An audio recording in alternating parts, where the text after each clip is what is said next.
دیکھیں ایشو یہ ہے کہ بھارت کیا پاکستان میں دہشت گردی میں اتنا انوالو ہے کہ گلی محلوں کی دہشت گردی سے لے کے پاکستان میں دہشت گردی کے جو بڑے واقعات ہوئے ہیں اس میں بھارت جو ہے براہ راست بالواسطہ اور بلا واسطہ دونوں صورتوں میں جو ہے وہ انوالو رہا ہے، اور اس بات کا تو پاکستانیوں کو بھی یقین بھی ہے، ان کے سامنے شواہد بھی ہیں۔ لیکن حیرت انگیز طور پہ پاکستان کا مقدمہ اتنا کمزور ہے کہ جن قوتوں کی بنیاد پہ، جن متحرک گروہوں کی بنیاد پہ دنیا پاکستان کو دہشت گرد کہتی ہے، ان کا تو آخری سرا جا کے جو ہے وہ بھارت سے ملتا ہے، ان کی ڈوریں تو جو ہے وہ بھارت سے لائی جاتی ہیں۔ اچھا جب یہ بات ہمیں اور آپ کو پتا ہے تو کیا دنیا کو نہیں پتا ہوگی؟ یہ دنیا کو بھی پتا ہے اور ہمیں آپ کو ہی پتا ہے، لیکن دنیا یہ سمجھ کر بھی جو ہے سمجھنے کو تیار نہیں ہے کہ یہ دہشت گردی جو پاکستان میں ہوتی ہے اس کی ڈوریں جو ہے بھارت سے لائی جاتی ہے، جس چیز سے پاکستان کمزور ہوتا ہے وہ دنیا اس پہ جو ہے خوش ہوتی ہے۔ تو ہمیں اس صورتحال کو زیادہ لینا چاہیے۔ تو ایک عام یہاں پہ عام آدمی، ایک عام فہم آدمی بھی بات جانتا ہے کہ پاکستان میں دہشت گردی کے بڑے نیٹ ورک جو ہیں وہ کہاں سے کنٹرول ہو رہے ہیں، کہ دنیا کو نہیں پتا ہوگا۔ ٹھیک ہے، ہمیں باور کرانا چاہیے، نہیں کرا پا رہے الگ بات ہے، ہمیں یہ دیکھنا پڑے گا کہ آخر وہ کون سی وجوہات ہیں کہ دنیا ہمارے موقف کو جو ہے وہ سننے کو تیار نہیں ہے، یا بھارت کا وہ جھوٹا موقف بھی جو ہے اس پہ جو ہے وہ یقین کر لیتی ہے۔ آخر وہ کون سے مفادات ہیں، وہ کون سے حالات و واقعات ہیں جو بھارت کی دہشت گردی دنیا کو سوٹ کرتی ہے، ہمیں اس کا ایک راستہ اور اس کا ایک آلٹرنیٹ تلاش کرنا پڑے گا۔ جی الیاس صاحب۔ جی یہ بڑی دنیا بھر کو پتا ہے کہ پاکستان دہشت گردی کے خلاف کتنا عرصہ جنگ لڑتا رہا، اور دنیا کو پتا ہے کہ اس میں کون ملوث ہے، بھارت ملوث ہے۔ اگر ہمیں ثبوت مل گئے تو ان ثبوت کو بہت پہلے لے آنا چاہیے تھا، اور یہ اب بھی لے کے آئیں تو ٹھیک ہے، ان کو لانا چاہیے، دنیا بھر کو بتانا چاہیے کہ جو واقعات ہوئے ہیں، اتنے اے پی ایس کا بڑا واقعہ ہے، اس کے بعد دنیا بھر میں اس بات کا پتہ ہے، تو اس میں بھارت کی اگر ہمارے پاس ہے کہ راہ کے ساتھ ملوث تھا دہشت گرد، تو اس کو سامنے لے کے آنا چاہیے۔ اب تو ہمارے پاس ثبوت بھی ہیں، اور دنیا بھر کو بتانا چاہیے کہ یہ جو واقعات ہوئے تھے کہ پاکستان میں بڑے، یعنی یہ ایک واقعہ نہیں کئی واقعات ہیں جس میں ان کے تانے بانے بھارت سے ہی جا کے جڑتے ہیں، تو اس کو سامنے لے کے آنا چاہیے، اس کو بتانا چاہیے دنیا بھر کو کہ بھارت کو دہشت گردی سے جو یہ ابھی تک باز نہیں آیا، ہر جگہ ہر شعبے میں جا کے پاکستان میں وہ کرنا چاہتا ہے، چاہے فرقہ واریت ہو، دوسری دہشت گردی ہو، دھماکے ہوں، تو بھارت کے ہر جگہ جو ہیں کہ اس نے بڑی، یعنی کہ پاکستان کے جگہ ہر جگہ پاکستان کو تنگ کرنے میں، ایون کہ یہ دیکھنے میں آتا ہے کہ کرنسی نوٹ تک جیلی بھی ادھر پاکستان میں چلا دیے جاتے ہیں۔ تو بھارت کی یہ جو ہیں کہ دہشت گردی ہے، اس کو دنیا میں سامنے لانا چاہیے، تو اس کو تاکہ اس کے خلاف کارروائی کی جائے، دوست ممالک سے بات کرنی چاہیے۔ اس کو اگر اب نہیں کریں گے تو کب کریں گے؟ اس ثبوتوں کو بہت پہلے لے آنا چاہیے تھا، جب یہ واقعات ہوئے تھے تو اس وقت جب انہوں نے انویسٹیگیشن کی، تمام جو ہیں ان کے پاس دلائل، ان کو ثبوت کے ساتھ لے کے آنا چاہیے۔ ٹھیک ہے جی لطیف چودھری صاحب۔ دعا میرا تو خیال یہ ہے کہ ہم بیٹھے یہاں ایک معید یوسف نامی کسی شخص کی جیسے مارکیٹنگ نہیں کر رہے، وہ کر رہے ہیں۔ اس کرن تھاپر کے ساتھ انٹرویو میں انہوں نے جو بات کی، اس کی لیگل ویلیو کیا ہے، یا اس کا انڈین گورنمنٹ پہ کیا پریشر ہے؟ کچھ بھی نہیں۔ وہ جو یہ معید یوسف اب قومی سلامتی کے یہ مشیر ہیں، پتہ نہیں انہوں نے کس کی سلامتی کے لیے کوئی کام کیا ہے۔ پاکستان میں تو یہ کونسلر کھڑے ہو جائیں تو ان کو ووٹ نہیں دے گا۔ یہ وہ گروپ ہے بدقسمتی سے پاکستان میں جو کمپیوٹر پہ بیٹھ کے جنگیں نہیں لڑتے، کمپیوٹر سے ادھر سے گئے چلے، ادھر سے چلے گئے، اور یوں کر کے تو وہ دیکھیں جی ہم اس منزل پہ چلے گئے۔ یہ اس وقت حکومت کے اوپر اس ٹائپ کے بندے بیٹھے ہوئے ہیں جو ڈیجیٹل میڈیا کے ذریعے فتح و شکست کے فیصلے اور ثبوت مہیا کر دیے۔ انہوں نے کیا مصوف نے ثبوت مہیا کرنے ہیں؟ بتائیے نا۔ یہ تو پاکستان کی میں سمجھتا ہوں بدقسمتی ہے کہ اس قسم کے ہم نے قومی سلامتی کے مشیر رکھے ہوئے ہیں۔ کیا ہمارے پاس ریٹائرڈ آرمی کے جو اتنے ایکسپیرینسڈ لوگ ہیں جن کا سلامتی کے ساتھ کنسرن بھی ہے، جو چیزوں کو جو سمجھتے بھی ہیں، تو کیا ان میں کوئی بندہ نہیں ان کو ملا کہ ہم ان کو قومی سلامتی کی مشیر کے لیے رکھیں؟ اور ان جیسے جو ہیں یہ کوئی امریکہ سے پڑھ کے آیا ہے کہ جی یہ گوگل کا بڑا اچھا ماہر ہے، تو یہ فیس بک بڑی اچھی چلاتا ہے، اور یہ بڑا اس طرح کرتا ہے۔ ان لوگوں نے کیا قومی سلامتی کا کرنا ہے؟ کرن تھاپر کو اس نے انٹرویو دے کے اپنے آپ کو کیش کرانا تھا، کیونکہ اس مصوف کی پاکستان کے حوالے سے ویڈیوز موجود ہیں پہلے ہی. بالکل اور انہوں نے کیا کرنا ہے, پاکستان کے وسائل ایسے ہی ان پہ خرچ کر رہے ہیں. ٹھیک ہے, آپ کا پوائنٹ آف ویو آ گیا کہ کچھ حاصل نہیں ہونا ان کے ثبوتوں سے, پاکستان کے وسائل انہوں نے ایسے خرچ ہی کرنے ہیں. لیکن اصل بات یہ ہے کہ ان ثبوتوں کو مانا جائے اور دنیا پھر ان ثبوتوں پر ایکشن بھی لے. بریک لیتے ہیں, بریک کے بعد واپس آئیں گے, سوال رکھیں گے کرونا کیسز میں اضافہ, اپوزیشن کی تحریک متاثر ہونے کا کتنا امکان ہے, رائے لیتے ہیں بریک کے بعد. ایک بار پھر کرونا کیسز میں اضافہ ہو رہا ہے. کراچی, اسلام آباد اور آزاد کشمیر سمیت مختلف شہروں میں مائکرو سمارٹ لاک ڈاؤن نافذ کر دیا گیا. حکومت بار بار عوام کو احتیاطی تدابیر اپنانے کی اپیل کر رہی ہے. کرونا کے باعث اپوزیشن کو بھی احتجاجی تحریک مؤخر کرنے کا مشورہ دیا گیا تھا, لیکن اب گورنمنٹ نے اپوزیشن کو ملک بھر میں جلسوں کی اجازت دے دی ہے. بریگیڈیئر صاحب, میں آپ سے آغاز کر رہی ہوں. سوال یہ ہے, کرونا کیسز میں اضافہ, اپوزیشن کی تحریک متاثر ہونے کا کتنا امکان ہے؟ دیکھیں, بہت امکان ہے, اور آئی اسٹل فیل کہ اپوزیشن کو بڑا دل دکھانا چاہیے بہتر عوام کے انٹرسٹ کے اندر, مفاد میں. اگر 2 مہینے کے لیے دیکھ لیں کہ اس کی انٹینسٹی کم ہو رہی ہے اور 2 مہینے بعد احتجاج کر لیں, ریلی نکال لیں, جلسے کر لیں, میرے خیال ملک کے لیے بہتر ہے.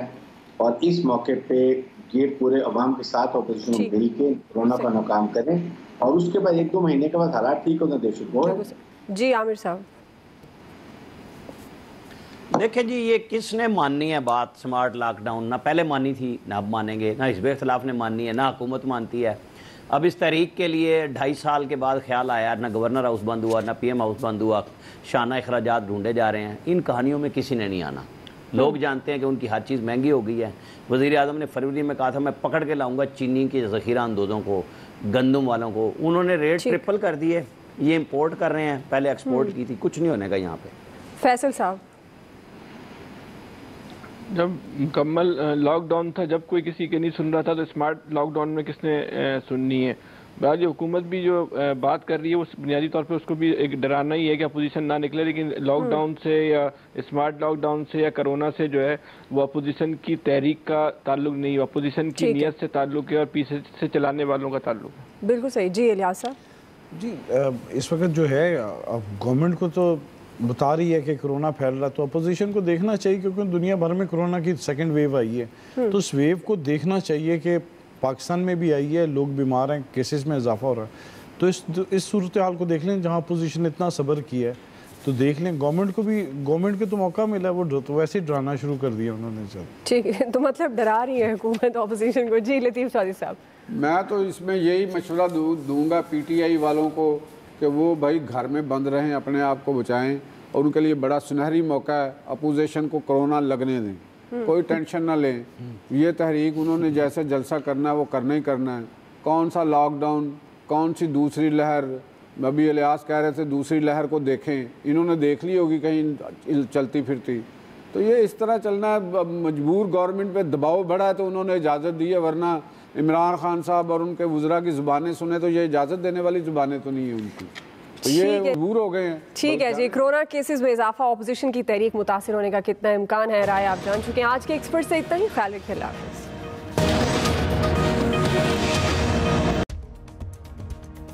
میں ہوں دعا کنور. اپنا پسندیدہ شو دیکھنے کے لیے ہمارا YouTube چینل سبسکرائب کریں اور بر وقت معلومات کے لیے بیل آئیکن پریس کریں.